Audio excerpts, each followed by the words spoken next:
오늘은 머리에서 나타날 수 있는 통증 중에서 뇌 내 출혈과 경색에 대한 얘기를 잠깐 해드릴 거예요. 우리가 머리가 한 번씩 심하게 아플 때 머리가 너무 아픈데 이거 사진을 찍어봐야 되나? 이렇게 고민하는 경우들을 보는데요. 실제로 이제 머리에 통증을 느낄 때 우리가 머리 사진까지 찍어봐야 되는 경우들은 그렇게 많지는 않습니다. 근데 오늘 얘기해드리는 출혈 증상하고 그 다음에 뇌 안에 이제 종양 같은 게 생겼을 때 그럴 때 아주 특징적인 증상들이 있는데 그런 것들을 평소에 좀 잘 숙지해 두셨다가 혹시라도 그런 문제가 생기면 그럴 때는 좀 빠르게 사진을 찍어서 확인을 해보는 게 좋겠죠. 오늘은 이제 이런 것들에 대해서 좀 간단하게 정리를 해드릴 거예요. 머리 속에서 이제 출혈이 생기는 경우들이 몇 가지가 있는데 우리가 이제 뇌졸중이라 그러죠. 그 중에서도 뇌내 출혈인데요.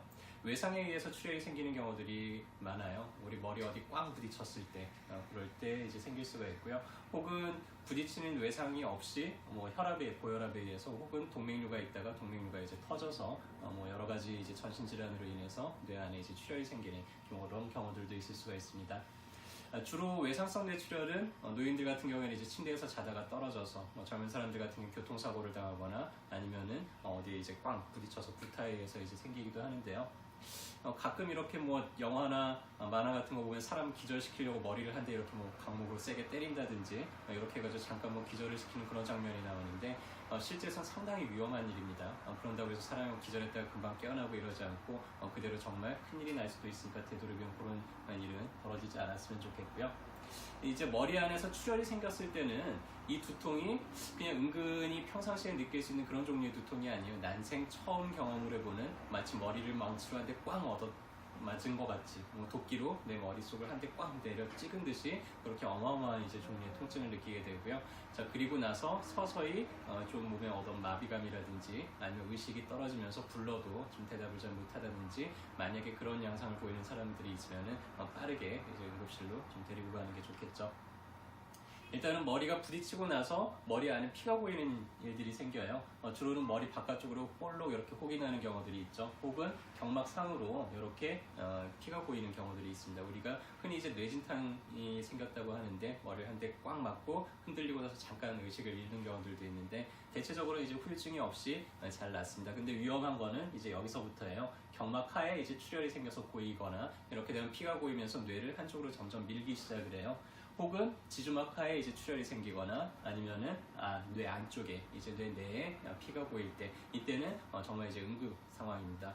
어디 사고를 당하고 꽝 넘어지더니 이 사람이 불러도 이제 대답을 잘 못하고 서서히 좀 의식이 떨어지는 것 같아요. 만약에 그렇다 그러면은 빨리 응급실로 데리고 가는 게 좋고요.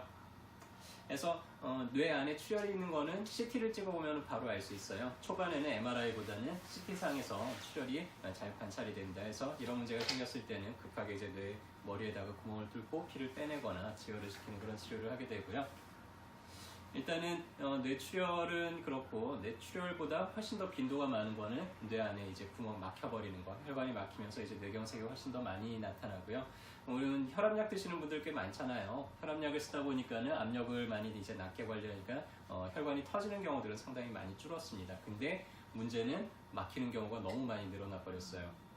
압력을 낮추다 보니까는 이제 피가 잘 안 돌면서 훨씬 더 잘 막히겠죠. 그래서 이어서 이제 뇌경색에 대해서도 좀 같이 이야기를 해드리겠는데요.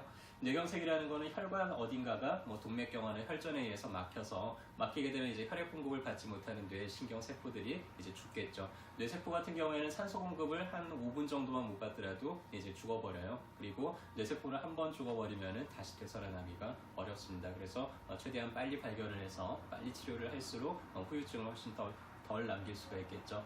뇌 안에 어디에 문제가 생겼느냐에 따라서 이 뇌는 부위별로 고유한 기능들이 있어요. 그래서 어느 부위에 문제가 생겼느냐에 따라서 다양한 이상 증상들이 나타나게 되는데요.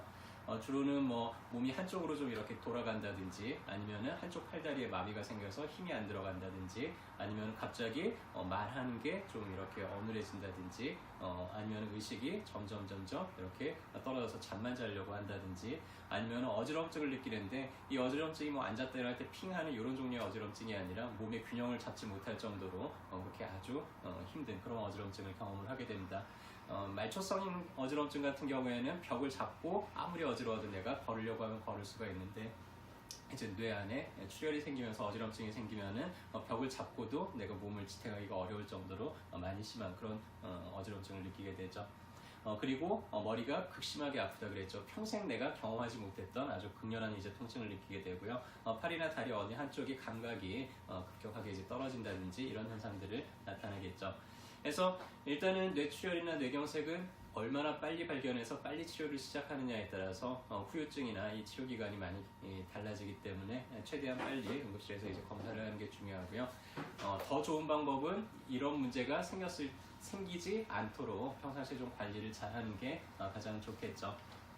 그래서 어깨동무한의원에서는 이제 환자분들이 오시면은 오랜만에 오신 분들은 다 동맥경화도 검사를 한 번씩 해보는데 말초에 피가 잘 도는 사람들이 이런 중풍 같은 경우도 훨씬 좀 덜 오게 됩니다. 그래서 말초 순환도가 어떤지를 항상 이제 모니터링을 해보고 있고요. 만약에 좀 혈관 나이가 많이 좀 본인 나이보다 많이 진행이 된다 그런 경우에는 좀 적극적으로 그런 것들을 치료할 필요가 있겠죠. 어깨동무한의원에 오시면 이제 코피를 내는 경우들이 많은데요. 실제로 코의 혈관이 머리에 있는 중대뇌동맥이라고 하는 동맥하고 직접 연결이 되어 있어요. 그래서 우리가 머리가 터질 걸 코피가 나고 나면 아이고 머릿속에 터지지 않고 좀 저 사람 살았네 뭐 이런 얘기도 하는데 실제로 이제 코피를 내주고 나면은 머리 안에 있는 압력도 많이 떨어뜨릴 수가 있고요. 그래서 과거에는 이렇게 코피 내는 거를 뭐 중풍 예방하는 침이다 뭐 이렇게 해가지고 맡기도 했는데 실제로 이제 그런 이유 때문에 그런 원리로 좀 중풍 같은 거를 좀 예방을 할 수가 있겠죠. 어깨동무한의원 하면 이제 대표적인 침법이 있죠. 어혈침법. 사지말단으로 이제 피를 내게 되는데 처음에는 좀 순환이 안 되던 분들은 피가 잘 안 나와요. 그리고 색깔도 아주 까맣죠. 까맣다는 거는 그만큼 한 곳에 오랫동안 말초에 오랫동안 피가 머물러 있다는 얘기인데 계속 치료를 반복을 하다 보면은 이제 피가 점점 더 잘 나오기 시작을 합니다. 말초 순환이 그만큼 활발해진다는 얘기고요. 색깔도 까맣던 게 빨개지기 시작을 하죠. 그만큼 말초의 혈액 순환이 잘 되고 혈액 교체가 잘 되고 있다는 거를 이제 뜻하겠죠. 이런 분들은 중풍 올 확률들이 상당히 많이 떨어지죠. 근데 피도 잘 안 나고 너무 까맣게 나온다 그러면은 한동안 이제 좀 관리를 받을 필요가 있겠죠. 그리고 또 예방해주는 약 중에서 신적환이라고 하는 처방이 있어요.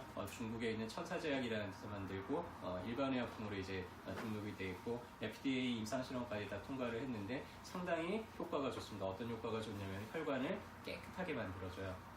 그래서 실제로 뭐 고지혈증이나 이런 동맥경화들을 많이 떨어뜨리는 그런 효과들이 이제 나타나고 있고요. 한 6개월 정도 꾸준하게 장복을 했을 때 그런 혈관으로 인해서 나타날 만한 많은 문제들을 이제 예방을 할 수가 있고요. 그래서 환자분들 중에서 그쪽으로 조금 문제가 있어 보인다 싶은 분들한테는 저희도 이제 적극적으로 처방을 해드리고 있는 약 중에 하나입니다. 상당히 효과가 좋습니다. 그래서 오늘은 이제 뇌출혈로 인한 두통에 대해서 간단하게 정리를 해드렸고요. 자, 평상시에 내가 머리가 좀 아프다. 그럴 때는 어디로 가서 치료를 받으면 될까요?